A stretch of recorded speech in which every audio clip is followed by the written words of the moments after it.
continue our Game 6 news conference with Southern Miss head coach Christian Ostrander and Slade Wilkes. Coach will make an opening statement, and then we will go into questions for both.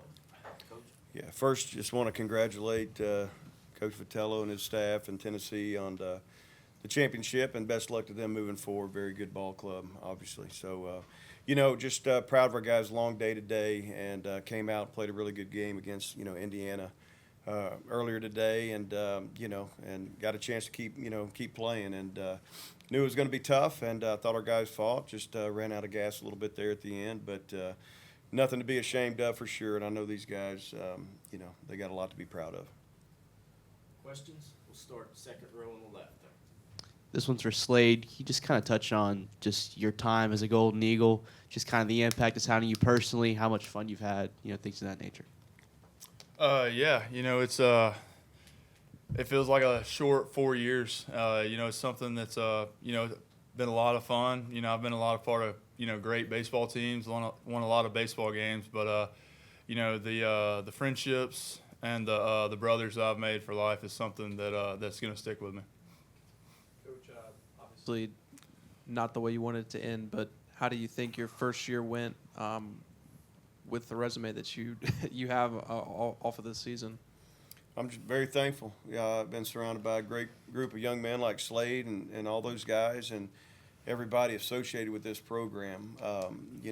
Every coach, trainer, SID, AD, chaplain, everything. It's special. And there's a culture at Southern Miss that we're very proud of, and it's our job to continue that and further it. And I thought these guys did a great job of doing that this year. Obviously, you don't ever want it to end. It's like I told them at the end of the game, and I wasn't ready for it's over speech because it didn't feel like it would ever end. And just a special group, and I'm very thankful, to have these guys, in my life, and very proud of them. Slade, what just impressed you the most out of Oz in his first season as the head coach? You could tell that, a saying that he uses a lot, he ran to the fire. He wasn't afraid of, or, I don't know if afraid is the right word, but, he was ready. And, it's something that he's been working his whole life for, and it's something, he expresses that to us. And, USM baseball is in good hands. Christian, obviously you guys saw the Tennessee lineup last year. What makes this edition of Tennessee different and maybe more dangerous 1-9 than what they had last year? Well, they got more experience. Those guys that were in it last year coming back, they just got another level of experience and maturity, and it's just very long. It's a long lineup. It's, you can't catch your breath. You got to execute, and, and if you give them a little bit of something, they can hurt you, man, because they can do so many things. It's just a very, very, very good lineup and very good program, very good team, and they're going to be a handful for whoever catches them next for sure.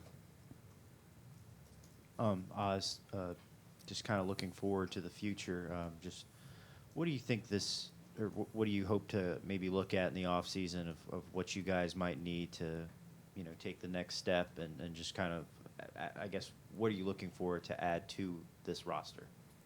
Well, you're going to lose, a guy like Slade that's, kind of the oak tree in the middle of that lineup and stuff with the power numbers and what he brings. So, it's hard to replace that and so forth. So, we're gonna attack it. We're gonna, see where we're at with things. We've got a good recruiting class coming in. We're very excited about. There'll probably be a few more pieces that we continue to add, but we're just trying to make it the best we can and so forth. It's a program built on development. It's a program that's been built upon, getting great young men out of high school like Slade and so many others and help them to grow and mature. And we'll continue to do that. But also in this day and age, there's some ways to get, pieces quicker, and so forth. So we're going to do a good job of that. The biggest thing for us is it's got to be the right person. It's got to be the right player, not just stats. Because when you have a strong culture, the last thing you want to do is disrupt that. Oz, I wonder just for you personally, is there anything you think you've learned throughout this season just in your first year in this spot? Absolutely. I'm no different than a player. Every game you learn something, every season, whatever it might be. So, I knew the expectations that were here coming into it, and I embraced it. That's what you work your whole career for and what you want. and so forth. So absolutely learned a lot, and I'm sure there'll be some things you try to tweak, add, do something different, whatever it might be with your time management and stuff like that. But the biggest thing is just going to work every day and being very blue collar and just working hard and trying to find the identity and the pulse of every team that you have. Coach, you talk a lot about the tradition of excellence line. Adding to that, just the rich tradition this program has. Watching Slade grow in front of your eyes, how has he represented that logo on his hat, just, in all his time here? As good as anybody we've had, in my opinion. He's from the moment he stepped on campus to now. He's just done things right. He's a fabulous human being. He's going to be successful in life just because of his character, his morals, his values, and stuff. So, guys like Slade are special, and we have several of those. We've been very fortunate to have several of those come through the program, and so you recruit character along with talent, and I think Slade epitomizes that. That's exactly what he was. Oz, what do you think just kind of changed after that fifth inning when you guys go up 3-2 and that Ozzie Pratt double, and then kind of they just couldn't keep him in the park? Pretty plain and simple. I mean, we had too many freebies tonight. I know that. That's something we don't like, and you can't do that against that lineup, and because they're going to get their hits, they're going to get the ball up in the air and have a chance to drive it out. So you got to try to really minimize the freebies and stuff. And the guys competed, every one of them, and so forth. And I know they gave their best effort, and it just wasn't enough tonight. And but again, nothing to be ashamed of. Any other questions? Two more right here. Coach, just staying on the pitching side, there's been a lot of youth, a lot of depth this year, but injuries. But when you assess just the young pitchers, how they performed this season, what's your assessment of guys like Colby Allen, JB, stuff like that? Feel good about it. I think we got a great nucleus coming back. I think we got a lot of arms and players, all together coming back with a lot of experience. Starting this year, it really wasn't that case. So I think there's some experience, and this was a building block. What they've done, this year, for the future. So we feel good about it, and look forward to what's next, and we'll start preparing for that pretty much when we get back to Hattiesburg.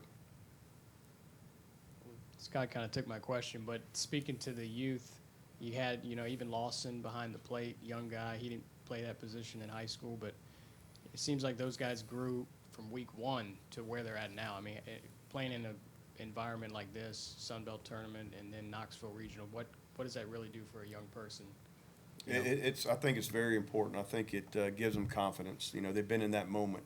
So next time when we're in that moment, it's not going to be sped up or whatever. Not that they were now, but I think that's just experience. That you gain from every moment that you have and every opportunity that you have. But that's the biggest thing that I'm on behalf of all of our coaches that we're so proud of. I thought there was a lot of growth this year, physically, emotionally, maturity-wise, and just all that stuff. And that's all you can hope for is just guys get better and grow as the season progresses. Last one right here. Slade, I'm just curious what your thought process was when you step up to the plate there and you get that single to extend your hitting streak. I was just trying to get my swing off. I saw the score. I figured it was probably the last time in this uniform, and just really try to soak it all in, and just got a pitch that I could hit, and yeah. What's it been like being a captain of this team throughout the season? It's been a dream come true. It's something that I've worked for, and I looked up to captains, when I was a freshman, and it was like, I wanted to lead like they did because they did it the right way. And, I hope that's something that people say about me is I did it the right way. And, it's just a position that I've been very grateful for and something I didn't take lightly. Thank you, gentlemen, and congratulations on an outstanding season. Thank you very much. Appreciate it. One note, gang, heading into the day, Thanks, sir. I did Appreciate not it. get the result of UCF's game last night, but among first-year Division I head baseball coaches, top 5 in terms of wins heading into the day, Christian Ostrander and J.J. Edwards of Wofford were tied at 42. Wes Johnson of Georgia was number 3. Brady Ward of Morehead State was 4.